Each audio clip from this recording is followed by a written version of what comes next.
எல்லாருக்கும் வணக்கங்க. Cook to easy சேனலுக்கு உங்களை அன்புடன் வரவேற்கிறேன். இன்றைக்கி ரொம்ப வித்தியாசமான முறையில் எக் பிரியாணி எப்படி பண்ணுறதுன்னு பார்க்க போகிறோம். வாங்க எப்படி பண்ணலான்னு பார்க்கலாம். அடுப்பில் குக்கர் வச்சுங்க. குக்கர் நல்லா சூடானதுக்கப்புறமா ஒரு டீஸ்பூன் அளவுக்கு எண்ணெய் சேர்த்துக்குங்க. எண்ணெய் சூடானதுக்கப்புறமா 3 வேக வச்ச முட்டையை போட்டு நல்லா ரோஸ்ட் பண்ணி எடுத்துக்கணுங்க. இது மாதிரி செய்கிறதுனால நம்ம பிரியாணியில் முட்டை சாப்பிடும் பொழுது அவுட் சைடு நமக்கு நல்ல க்ரன்ச்சியாக கிடைக்கும். அந்த முட்டையை தனியாக எடுத்து வச்சுட்டுங்க. பச்சை மிளகாங்க, பட்டை, கிராம்பு, சோம்பு, ஏலக்காய், அதே போல் அன்னாச்சி பூ, இது எல்லாத்தையுமே நம்ம போட்டு நல்லா ஃப்ரை பண்ணிக்க போகிறோங்க. இது கூடவே ஒரு பிரியாணி இலை, அதை 2ஆக உடச்சி போட்டு ஃப்ரை பண்ணிக்கோங்க.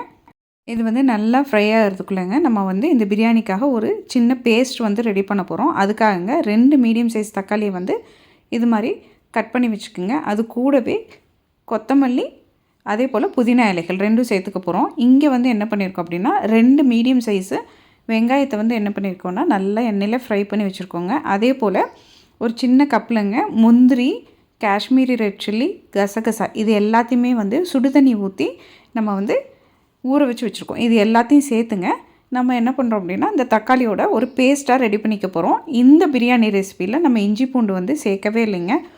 சிலருக்கு இஞ்சி பூண்டு சேர்த்து நம்ம செய்யும் பொழுது நெஞ்செரிச்சலாக இருக்குதுன்னு சொல்லுவாங்க. அது மாதிரி இருக்கவங்களுக்கு இந்த மாதிரி ரெசிபி ட்ரை பண்ணலாம். டேஸ்ட்டு அட்டகாசமாக இருக்குங்க. நமக்கு பாருங்கள், நம்ம போட்ட எல்லா ஸ்பைசஸும் நல்லா ஃப்ரை ஆகி வந்துருச்சுங்க. இப்போ இந்த ஸ்டேஜில் நம்ம மற்ற பொருட்கள் எல்லாம் சேர்த்துக்கலாம். நம்ம ஆல்ரெடி அரைச்சி வச்சுருந்த அந்த மசாலாவை சேர்த்துட்டுங்க. அது கூடவே அந்த மசாலா கூடவே உப்பு தேவையான அளவு போட்டு நல்லா அதை வதக்கி விட்டுக்குங்க. ஒரு 2 நிமிஷம் போல் வதங்கினதுக்கப்புறமாங்க 1/4 டீஸ்பூன் மஞ்சள் தூள், 1 டீஸ்பூன் மிளகாய் தூள், 1 டீஸ்பூன் பிரியாணி பவுடர், இது எல்லாத்தையுமே சேர்த்துங்க. அதை லைட்டாக ஃபஸ்ட்டு வதக்கி விட்டுங்க. இதுக்குள்ளே இருக்கக்கூடிய பச்சை வாசனை போகிறதுக்காக தான் நம்ம இந்த மசாலாவெல்லாம் இதே ஸ்டேஜில் போட்டு நம்ம நல்லா வதக்கிறோங்க.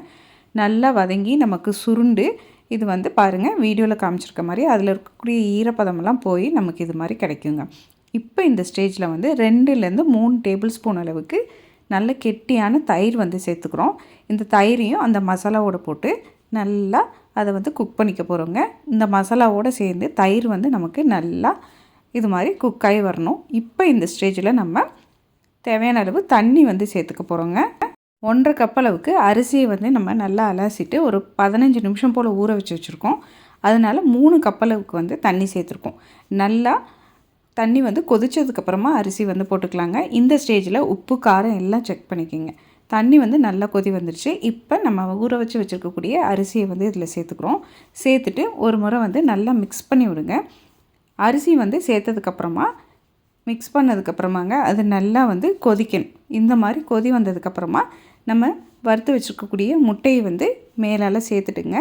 அதை கரண்டியால் லைட்டாக நடுவில் வர்ற மாதிரி கலந்து விட்டுக்குங்க. அவ்வளோதாங்க. இது மாதிரி கலந்து விட்டதுக்கப்புறமா இப்போ நம்ம என்ன பண்ணுறோன்னா மூடி போட்டு இதை ஹை ஃப்ளேமில் 2 விசில் வச்சு எடுத்தோம் அப்படின்னா அருமையான முட்டை பிரியாணி சூப்பராக ரெடி ஆயிருங்க. பாருங்கள் எவ்வளோ அருமையாக நமக்கு குக்காய் வந்திருக்குன்னு.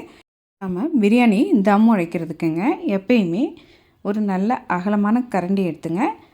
சாதம் கீழ்ப்பகுதியிலேருந்து மேலே வர்ற மாதிரி நல்லா திருப்பி விட்டு எல்லா சாப்பாட்டையும் திருப்பி விட்டதுக்கப்புறமா ஒரு 2லேருந்து 3 நிமிஷம் போல் விட்டுட்டு அதுக்கப்புறமா நம்ம அதை சர்விங் பிளேட்டுக்கு மாற்றினோன்னா நமக்கு சாதம் குலையாமல் வருங்க.